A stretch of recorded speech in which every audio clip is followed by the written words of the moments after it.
Hello guys. तो आज का टॉपिक से इलेक्शंस पे है। तो जैसे कि आप सबको पता है कि बीजेपी ने बंगाल का इलेक्शन जीत लिया है, साथ में असम वगैरह भी जीता, बट असम तो सबको पता ही था वो जीत ही जाएंगे। बंगाल का शॉकिंग है लोगों के लिए, क्यों?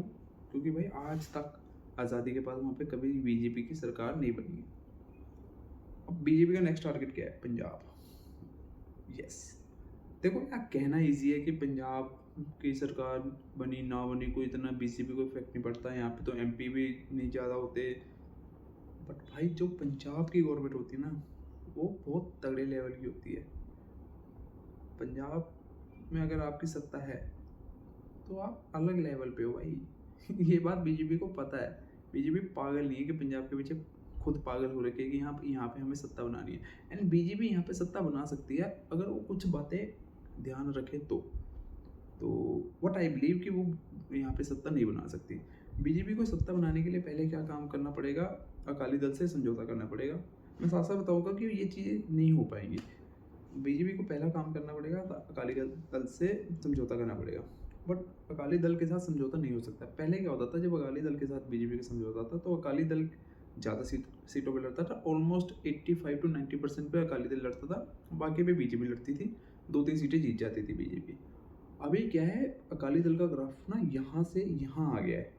तो अभी आप कहो कि भाई उतनी ही सीटों पे अकाली दल लड़ेगी या बीजेपी? नहीं भाई, बीजेपी कहेगी मुझे एटलीस्ट 55 to 60% चाहिए, क्योंकि अकाली दल से ज़्यादा बीजेपी को वोट पड़ी थी लास्ट टाइम।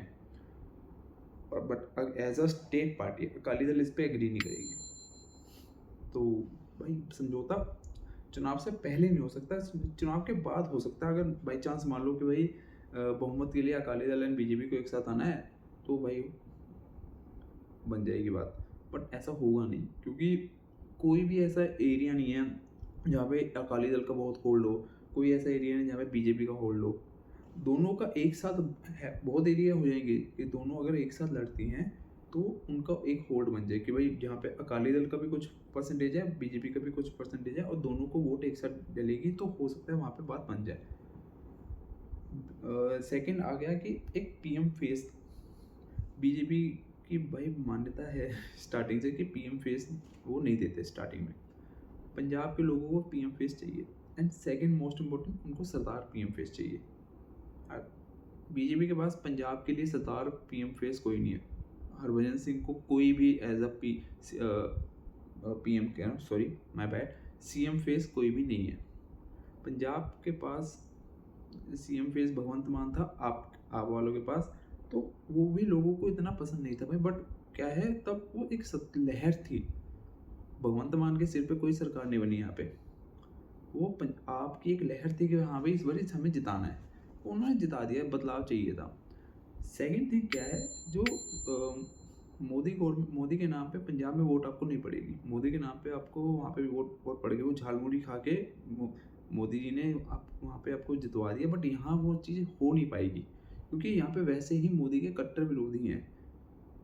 जो है भाई, जो है सो है भाई। इसमें हम नहीं है भाई, क्योंकि हमें किसी से कोई लेना नहीं है। हम ठीक है भाई, हम पार्टी को वोट नहीं डालते। हमारा एक पर्टिकुलर कैंडिडेट है हमारा, हम उनको वोट डालते हैं। वो जहाँ कहेंगे हम वहाँ वोट डालते हैं भाई, क्योंकि हमें लीडर से काम निकलवाने होते हैं, है ना। तो हम लीडर को वोट देते हैं। हम पार्टी, वो लीडर आज बीजेपी में चला गया तो हम बीजेपी को वोट दे देंगे। वो आज लीडर कांग्रेस में चला गया तो हम कांग्रेस को वोट दे देंगे। इंडिपेंडेंट रहा तो इंडिपेंडेंट वोट दे देंगे। आप में चला गया तो आपको वोट दे देंगे। हमारा ये फंडा है, सरकार को हम कभी वोट नहीं डालते। हाँ, तो मैं सेकंड कह रहा था कि एक सीएम फेस चाहिए। बीजेपी के पास यहाँ पे कोई सीएम फेस नहीं है। एंड ओपोजिशन यही चीज़ का फ़ायदा उठाता है। ओपोजिशन कहता है कि वो यहाँ पर हिंदू सीएम फेस लेके आ जाएंगे, तो सरदार बंदा नहीं डालेगा vote. I am not saying कि हिंदू सिख यहाँ पे क्लैश है कोई, बट वो सरदार बंदा यहाँ नहीं। सिख जो है, क्योंकि मेजोरिटी में ना भाई सिख जो है वो हिंदू, क्योंकि वो पता क्या है, बीजेपी का एक फेस बन चुका है। वो हिंदुओं की रक्षा, मतलब हिंदुओं के लिए प्रेम है। हालांकि उन्होंने घंटा कुछ नहीं किया अब तक हिंदुओं के लिए, जो स्पेसिफिकली हिंदुओं के लिए हित में हो, ऐसा कुछ अभी तक बीजेपी ने नहीं किया। अगर कुछ किया है 14 साल में तो मुझे बता देना कि भाई ये पर्टिकुलर हिंदुओं के लिए किया गया है। इससे हिंदू खतरे में अब नहीं रहे, अभी भी खतरे में। 13-14 साल होने वाले हैं, हिंदू अभी भी खतरे में इंडिया में। तो यहाँ पे उन्होंने कुछ खास किया नहीं है हिंदुओं के लिए। एंड बट वो एक उनका परसेप्शन बन गया है कि बीजेपी जो है वो हिंदुओं की ही फेवर करेगी, तो इसलिए यहाँ पे नहीं बनेगी बात उनकी।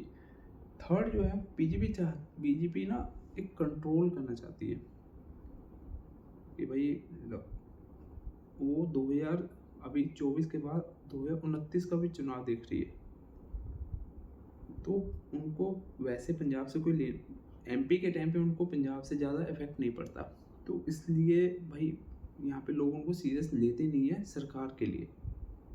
एमपी के टाइम उनको यहाँ वोटें बहुत पड़ती हैं, क्योंकि देख एक ना बंदे का परसेप्शन होता है कि यार मुझे सेंटर में ये गवर्नमेंट चाहिए, स्टेट में ये गवर्नमेंट चाहिए।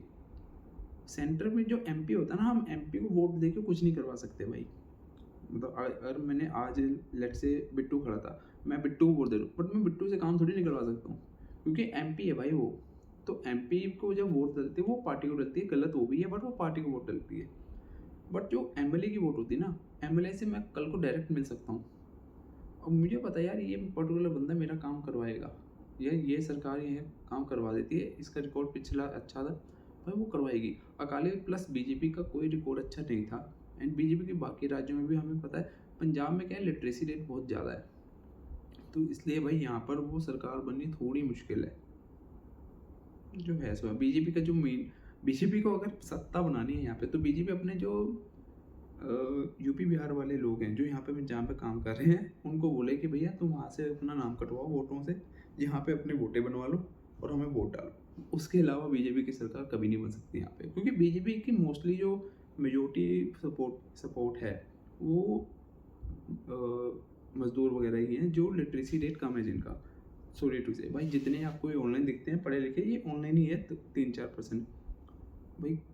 जो अनपढ़ है मोस्टली वही बीजेपी का सपोर्टर है, व्हाट आई बिलीव भाई। मैं आई एम नॉट सेइंग कि भाई कोई बीजेपी का सपोर्टर पढ़ा लिखा नहीं है भाई, है वो बीजेपी की सपोर्टर नहीं है, वो कांग्रेस के हेटर्स हैं। वो ये नहीं चाहते कि कांग्रेस की सरकार है, उनको लगता है कि यार कांग्रेस ने देश का बड़ा कर किया, आई डोंट नो व्हाई भाई। अगर देखो आई एम नॉट सेइंग कि कांग्रेस अच्छी थी, सारी सरकार सेम है भाई मेरे लिए। अगर आपको चेक करना है ना, आप कोई भी पैरामीटर लो जिसके बेस पे आप सरकार की वो करते हो, आप चेक करो कि वो 1994 से लेके 2003 तक कैसे क्या चीज़ हुई, वो 2003 से 2004 से 2014 तक कितनी हुई, एंड देन वो रेशियो 2014 से 2025 में क्या थी। देन आपको पता चलेगा कि ज़्यादा फर्क नहीं है भाई, चाहे आप जीडीपी ले लो, चाहे आप पर कैपिटा ले लो, चाहे आप जो कहते हो हाईवे बनते हो आप उसकी रेशियो ले लो, चाहे आप एयरपोर्ट्स की रेशियो ले लो। भाई देखो एयरपोर्ट्स कांग्रेस के टाइम पे बहुत कम बने, मोदी के टाइम पे बहुत बने ना भाई, 22 एयरपोर्ट बंद हुए, 22 एयरपोर्ट। तो भाई क्योंकि कांग्रेस को भाई एक ना जब एयरपोर्ट बनते हैं तो उनकी ना डिमांड्स देखी जाती है कि यहाँ पे डिमांड क्या है। 22 एयरपोर्ट बंद हुए क्योंकि उनकी डिमांड्स नहीं थी। जब जिस चीज़ की डिमांड नहीं है वो चीज़ बनानी क्यों है उस एरिया में। आई एम नॉट सेइंग कि वो भाई डेवलपमेंट क्यों हो रही है, बट जिस चीज़ की डिमांड नहीं है आपको पता है वो शट डाउन हो गया, तो भाई वो करप्शन था, वो डेवलपमेंट नहीं थी भाई, वो करप्शन होता है। जिस चीज़ की डिमांड नहीं है उस चीज़ को वहाँ पे बनाया गया जहाँ पे उसकी कोई नीड नहीं है, जहाँ पे उसकी कैपेसिटी नहीं है, लोगों में इतनी कैपेसिटी नहीं है कि भाई वहाँ पे वो उसको यूज़ कर सके। तो ये मेरा ऐसा मानना है कि ये चीज़ें देख के करनी चाहिए। ये चीज़ करप्शन होती है सारी कि भाई एक टेंडर निकाल दिया, एयरपोर्ट बना दिए, एयरपोर्ट बनाने में भाई पैसा लगा, अब जिसको एयरपोर्ट बनाने का टेंडर दिया गया उसने भाई पैसा नहीं कमाया होगा, उसने भाई मंत्रियों को पैसा नहीं दिया होगा। चीज़ें होती हैं यार। सो बीजेपी कुछ भगवान नहीं है, वो भी इंसान ही है, इंसान ही चला रहे हैं उसको भी। तो बट आई बिलीव यहाँ पे नहीं है ये सरकार। Thank you.